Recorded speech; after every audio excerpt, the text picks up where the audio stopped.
దగ్గర ఎలాంటి కార్డ్స్ లేవు, ఫుల్ అమౌంట్ 73,000 పెట్టి మొబైల్ కొనాల్సిన సిచ్యువేషన్లో మీరుంటే కనుక OnePlus 15 తీసుకోమని సజెస్ట్ చేశాను.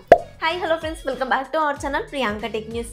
మరో కొత్త ఇన్ఫర్మేటివ్ వీడియోకి మీ అందరికీ స్వాగతం. ఈరోజు డేట్ వచ్చేసి నవంబర్ 26. ఈరోజు iQOO 15 అయితే లాంచ్ అయింది. iQOO 15 కన్నా ఒక 10 days బ్యాక్ OnePlus 15 కూడా లాంచ్ అయింది. iQOO 15, OnePlus 15 ఈ రెండు మొబైల్స్లో ఏ మొబైల్ తీసుకోవాలి అని చెప్పేసి చాలా మంది కన్ఫ్యూజన్లో ఉన్నారు. మీ కన్ఫ్యూజన్కి అలాగే మీ డౌట్స్కి ఒక పులి స్టాప్ పెట్టేస్తూ అలాగే ఎవ్వరు కూడా కవర్ చేయలేని విషయాలన్నింటిని కూడా ఈ వీడియోలో కవర్ చేస్తూ వీడియో అయితే స్టార్ట్ చేసేద్దాం.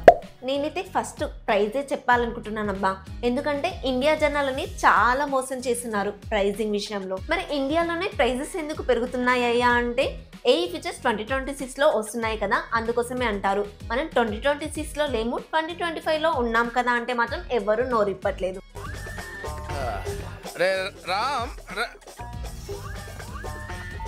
ఫస్ట్ OnePlus 15 ప్రైజే చూసుకుందాం. చైనాలో హైజర్బేడ్ వాళ్ళ పార్ట్నర్షిప్ రిమూవ్ చేయడం వల్ల, మెయిన్ కెమెరా సెన్సార్ డౌన్గ్రేడ్ చేయడం వల్ల లాస్ట్ ఇయర్తో కంపేర్ చేస్తే ఒక 6,000 తగ్గించి 50,000కి తీసుకొచ్చేసారు. అదే iQOO 15 విషయానికి వస్తే చైనాలో డిస్ప్లేని ఇంప్రూవ్ చేసి వైర్లెస్ ఛార్జర్ కూడా యాడ్ చేసి లాస్ట్ ఇయర్తో కంపేర్ చేస్తే 5,000 పెంచి 52,000కి అయితే తీసుకొచ్చారు. ఇదే అండి మీరు తెలుసుకోవాల్సిన అసలు నిజం.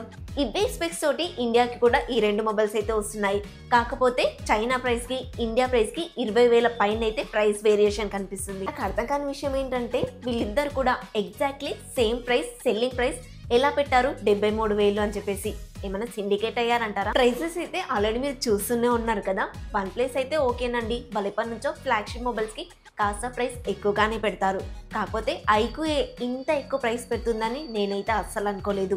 మీరు ఈ ప్రైస్ని అంగీకరిస్తారా? కామెంట్లో చెప్పండి.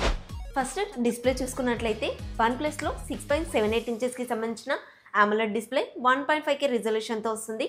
165Hz రిఫ్రెష్ రేట్ అయితే సపోర్ట్ చేస్తుంది. మాక్సిమం 1800 నిట్స్ వరకు హై బ్రైట్నెస్ అయితే వెళ్తుంది. పీక్ బ్రైట్నెస్ గురించి అయితే చెప్పట్లేదండి. అదే iQOO 15 విషయానికి వస్తే 6.85 ఇంచెస్ AMOLED డిస్ప్లే 2K రిజల్యూషన్తో వస్తుంది. 144Hz రిఫ్రెష్ రేట్ అయితే సపోర్ట్ చేస్తుంది. 2600 నిట్స్ హై బ్రైట్నెస్ కలిగి ఉంటే 6000 పీక్ బ్రైట్నెస్ వరకు వెళ్తుంది. అలాగే ఈ మొబైల్లో వాడిన డిస్ప్లే iPhone 17 Pro Maxలో వాడిన డిస్ప్లే ఒక్కటే అండి. ఇంకొక కామెడీ విషయం ఏంటంటే ఈ డిస్ప్లే వచ్చేసి శాంసంగ్ వాళ్ళ దగ్గర నుంచి తీసుకొచ్చారు. ఎక్కడ శాంసంగ్, ఎక్కడ ఐఫోన్, ఎక్కడ iQOO, మొత్తానికి అంతా కలిసి మనల్ని దోచుకుంటున్నట్టుగా అనిపిస్తుంది. సిమిలారిటీస్ విషయానికి వస్తే LTPO ప్యానెల్తో వస్తాయి, HDR10+ సపోర్ట్ చేస్తాయి, డాల్బీ విజన్ కూడా సపోర్ట్ చేస్తుంది, ఫ్లాట్ డిస్ప్లేతోనే వస్తాయి. అండ్ రెండు మొబైల్స్ యొక్క కార్నర్స్ వచ్చేసి రౌండెడ్గా ఉంటాయి. అండ్ ఇవి వచ్చేసి ఫ్లాగ్షిప్ మొబైల్స్ కాబట్టి నెట్ఫ్లిక్స్ కూడా HDRలో ప్లే అవుతుందా అని మాత్రం అడగకండి, HDRలోనే ప్లే అవుతుంది. ఈ రెండు మొబైల్స్లోనూ IP69 వాటర్ రేటింగ్తో పాటు in display fingerprint sensor, dual స్పీకర్స్తో వస్తాయి, NFC సపోర్ట్ చేస్తాయి, Wi-Fi 7, Bluetooth 5.4 టెక్నాలజీతో పాటు USB Type-C 3.2 టెక్నాలజీతో రావడం వల్ల రెండు మొబైల్స్ కూడా లైవ్ స్ట్రీమ్కి అయితే చాలా చక్కగా వర్క్ అవుతాయి. రెండు కూడా 8.1mm థిక్నెస్తో 215 గ్రామ్ వెయిట్తోనే వస్తాయి. OnePlus 15లో వచ్చేసి front Gorilla glass fittest glass production వాడితే బ్యాక్ సైడ్ కూడా గ్లాస్ ఉంది. అది కూడా గొరిల్లా గ్లాస్ 7A ప్రొడక్షన్ అయితే ఇస్తున్నారు. చుట్టూ ఫ్రేమ్ అంతా కూడా అల్యూమినియం అయితే ఉంటుంది. ఇంట్లో బ్లాక్ కలర్ వేరియంట్ అయితే ఉంటుంది. ఇదైతే గ్లాస్ కాదండి, బ్యాక్ సైడ్ కొంచెం రబ్బర్ టెక్స్ట్ లాగా కనిపిస్తుంది. కొద్దిసేపు టైం పాస్ కూడా చేయొచ్చు గీతలు అవి గీసుకుంటూ. iQOO 15 విషయానికి వస్తే ఫ్రంట్ వచ్చేసి స్కాట్ సెన్సేషన్ ఆల్ఫా గ్లాస్ అయితే ఉంటుంది. బ్యాక్ సైడ్ కూడా గ్లాసే వాడారు కానీ ఏ ప్రొడక్షన్ వాడారో చెప్పట్లేదండి. చుట్టూ ఫ్రేమ్ అంతా కూడా అల్యూమినియం ఉంటుంది. అండ్ బ్యాక్ సైడ్ కెమెరా దగ్గర మాత్రం ఒక లైట్ ఉంటుంది. బిల్డ్ క్వాలిటీ విషయంలో OnePlusకి ఒక పాయింట్ ఇవ్వగలిగితే డిస్ప్లే విషయంలో మాత్రం iQOO 15కి ఒక పాయింట్ ఈజీగా ఇచ్చేయచ్చు. మిగతా డిపార్ట్మెంట్స్ గురించి మాట్లాడుకునే ముందు మీరు మన ఛానల్ని కొత్తగా చూస్తున్నట్లయితే సబ్స్క్రైబ్ చేసుకోండి. చాలా కష్టపడి డైలీ ఒక జెన్యూన్ ఇన్ఫర్మేషన్ వీడియోతో మీ ముందుకు వస్తూనే ఉన్నాను. ప్రాసెసర్ గురించి అసలు చెప్పాల్సిన పనే లేదండి, ఎందుకంటే రెండిట్లోనూ సేమ్ ప్రాసెసర్ ఉంటుంది. పర్ఫార్మెన్స్ కూడా రెండిట్లోనూ దాదాపు సిమిలర్ గానే ఉంటుంది. రెండిట్లోనూ స్నాప్డ్రాగన్ 888 Gen 5 ప్రాసెసర్ అయితే ఇస్తున్నారు.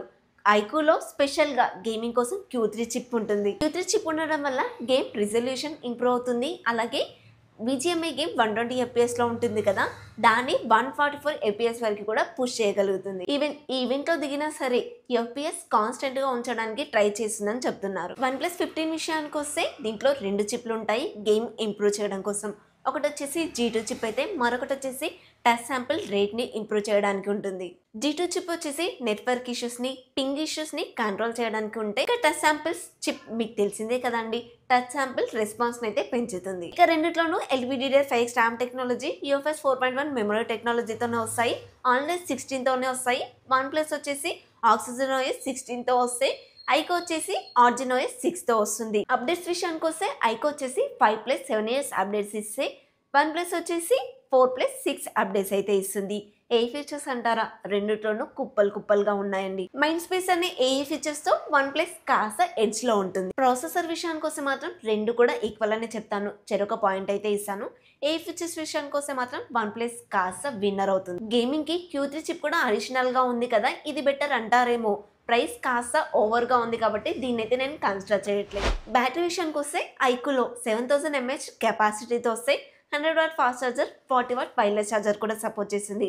OnePlus విషయానికి వస్తే 7300 mAh battery, 120W fast charger, అలాగే 50W వైర్లెస్ ఛార్జర్ కూడా సపోర్ట్ చేసింది. Slight edge 300 mAh battery OnePlus లో ఎక్కువగా ఉన్నప్పటికీ కూడా రెండు మొబైల్స్ కూడా 10 hours వరకు స్క్రీన్ ఆన్ టైం వస్తుంది. రెండు మొబైల్స్ కూడా నార్మల్ యూజర్స్ కి ఈజీగా 1 day కన్నా ఎక్కువగానే వచ్చేసాయి.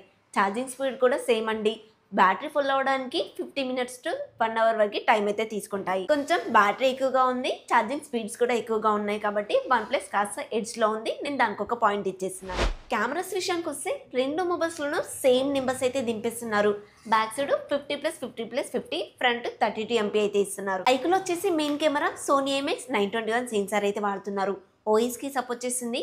మాక్సిమం 8K 30 fps వరకు వీడియో రికార్డ్ చేయగలిగితే, రెగ్యులర్ గా వచ్చేసి 4K 60 fps వరకు వీడియో రికార్డింగ్ అయితే చేసుకోవచ్చు. సెకండరీ కెమెరా వచ్చేసి 50 MP Samsung JN1 సెన్సార్ అయితే వాడారు.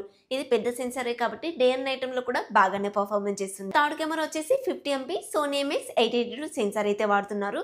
ఇది OS కి సపోర్ట్ చేస్తుంది. ఇది వచ్చేసి టెలిఫోటో లెన్స్ అండి.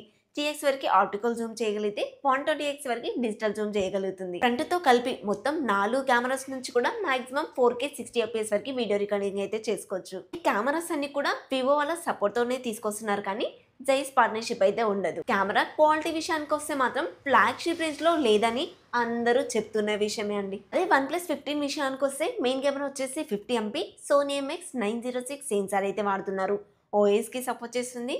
మాక్సిమం 8K 30 fps వరకు వీడియో రికార్డ్ చేయగలిగితే, స్పెషల్గా 4K 120 fps వరకు డాల్బీ విజన్లో కూడా వీడియో రికార్డ్ చేయగలుగుతుంది. ఈసారి హైజర్బీడ్ వాళ్ళ పార్ట్నర్షిప్ రిమూవ్ చేశారు కానీ సొంత లూమో ఇంజన్ టెక్నాలజీతో అయితే తీసుకొస్తున్నారు. నాకు ఎలాగో కొనే సిచ్యువేషన్ లేదు, రివ్యూస్ వచ్చే సిచ్యువేషన్ అంతకన్నా లేదు కాబట్టి మర్యాదగా స్టోర్కి వెళ్ళి అక్కడ కెమెరాస్ని చాలాసేపు టెస్ట్ చేసి బాగున్నాయని తెలిసిన తర్వాతనే మళ్ళీ తిరిగి ఇంటికి వచ్చేసాను. సెకండరీ కెమెరా వచ్చేసి 50 MP ultra wide omni vision వల్ల సెన్సార్ అయితే వాడారు.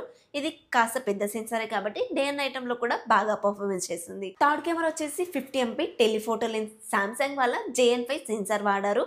3.5x వరకు ఆప్టికల్ జూమ్ చేయగలిగితే 100x వరకు డిజిటల్ జూమ్ చేయగలుగుతుంది. 30x లో 60x లో జూమ్ చేసి ఫొటోస్ అయితే చెక్ చేశానండి. ఏమన్నా బ్లర్గా ఉన్న ఇమేజెస్ని షార్ప్ చేస్తుంది AI సహాయం ద్వారా. మెయిన్ కెమెరా ఒకటి వదిలేసి మిగతా 3 కెమెరాస్ నుంచి కూడా మాక్సిమం 4K 60 fps వరకు వీడియో రికార్డ్ చేస్తుంది, ఇంక్లూడింగ్ ఫ్రంట్ కెమెరా కూడా. విషయంలో డాల్బీ విజన్ సపోర్టు, మంచి ఇమేజ్ క్వాలిటీ కూడా ఎక్స్పెక్ట్ చేస్తున్నట్లయితే OnePlus బెటర్ అవుతుంది. OnePlusకి ఈజీగా ఒక పాయింట్ ఇవ్వచ్చు. ఓవరాల్గా పాయింట్స్ అన్ని ఒక్కసారి రివైండ్ చేసుకుందాం. బ్యాటరీ పరంగా, కెమెరా పరంగా, ఏ ఫీచర్స్ పరంగా, బిల్డ్ క్వాలిటీ పరంగా OnePlus బెటర్గా ఉంటే, డిస్ప్లే పరంగా మాత్రం ఐకో 15 బెటర్గా ఉంటుంది. ప్రైస్ అయితే నేను 73,000తో కన్సిడర్ చేసి కంపేర్ చేశాను. కేవలం డిస్ప్లే కోసం 73,000 పెట్టి ఐకో కొనాలంటే అవసరం లేదని చెప్తాను. మీకు స్టార్టింగ్ లో చెప్పినట్టుగా ఫుల్ అమౌంట్ 73,000 పెట్టి ఈ మొబైల్ తీసుకొచ్చిన సిచ్యువేషన్ లో మీరుంటే కనుక అన్ని డిపార్ట్మెంట్స్ పరంగా OnePlus ఇక్కడ బెటర్గా ఉంది కాబట్టి ఇది తీసుకుంటే బెస్ట్ ఆప్షన్ అని నేను చెప్తాను. ఐకో మంచి మొబైలే అండి, నేను కాదనట్లేదు. కాకపోతే ప్రైస్ పరంగా నన్నైతే చాలా డిసప్పాయింట్ చేసింది. యాక్చువల్లీ ఐకోని ఫ్లాగ్షిప్ కిల్లర్ అంటారు కానీ ఫ్యాన్స్ అందరినీ కిల్ చేస్తుందండి ఈ మొబైల్ యొక్క ప్రైస్ తోటి. ఐకో 15 అలాగే OnePlus 15 ఈ రెండు మొబైల్స్ లో ఏ మొబైల్ తీసుకోవాలో మీకు ఒక క్లారిటీ వచ్చిందని అనుకుంటున్నాను. అండ్ ఈ వీడియో కూడా మీకు నచ్చిందని అనుకుంటున్నాను. నచ్చితే తెలుసు కదా, ప్లీజ్ ఒక లైక్ చేయండి. అలాగే మన ఛానల్ని సబ్స్క్రైబ్ చేసుకోండి. కమెంట్స్ పక్కనే హై పాయింట్స్ ఉంటాయి, చూస్తున్న ప్రతి ఒక్కరు కూడా హై పాయింట్స్ ఇవ్వడానికి మాక్సిమం ట్రై చేయండి. నచ్చితే లైక్ చేయండి. నెక్స్ట్ ఇంకొక కొత్త ఇన్ఫర్మేటివ్ వీడియోతో మీ ముందుకు వస్తాను. Until then bye by.